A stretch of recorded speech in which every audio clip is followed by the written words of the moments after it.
ito yung katangkad ng nyug na medyo century na, pero meron daw dito sa baba remarker mga ka-discover.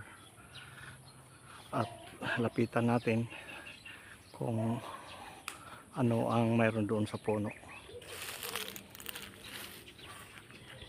Dito yung paligid niya at ito yung puno. Kung makikita natin, maraming ito sugat-sugat, pero mga normal lang iba dito sa puno. Kung makikita natin, paikot. Ito ay meron dito dalawang holes. Ayan, tapos meron dito. Ang ibig sabihin nito ay object, mga ka-discover. Ngunit makita natin dalawa. At ito posible nga remarker din ito. Nag-iisa lang na sa balikod ang tinuturo nito. Ayan, dalawa.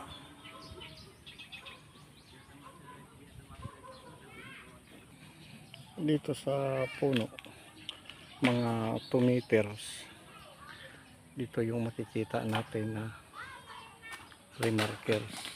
Ayan mga ka-discover, kung makikita natin ito, ayan,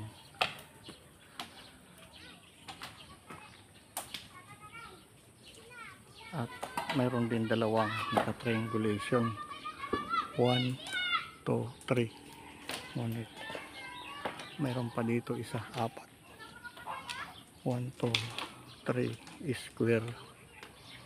Ang titingnan natin, ayan o. Ang ibig sabihin nito 3. Ngunit meron dito dalawa magkadikit, triangle. Ito malalim, makikita natin, ayan. So pababa. Ang ibig sabihin dito, to the right spot, mga ka-discover, pag ganito. Ito siguro ibig sabihin nito ay deposit, won deposit. Ibig sabihin ito, kung makikita natin, parang cross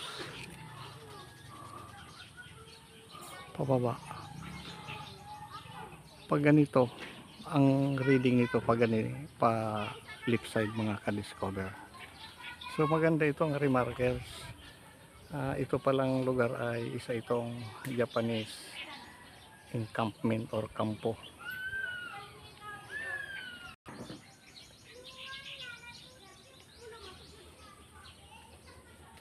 Ano, 1, 2, 3.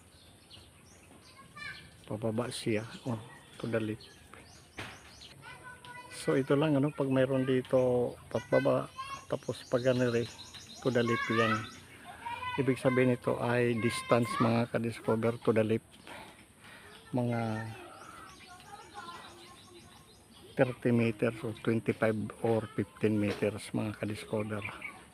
Kahoy dito ang pinapahiwatig na nandoon yung possible na deposit. Maraming salamat po sa panonood, at huwag makalimot po mag-subscribe sa ating munting channel. Sa susunod naman muli na ating pagbabalik. Dito nga ni, meron pa siya dito. Ang ganda itong remarker.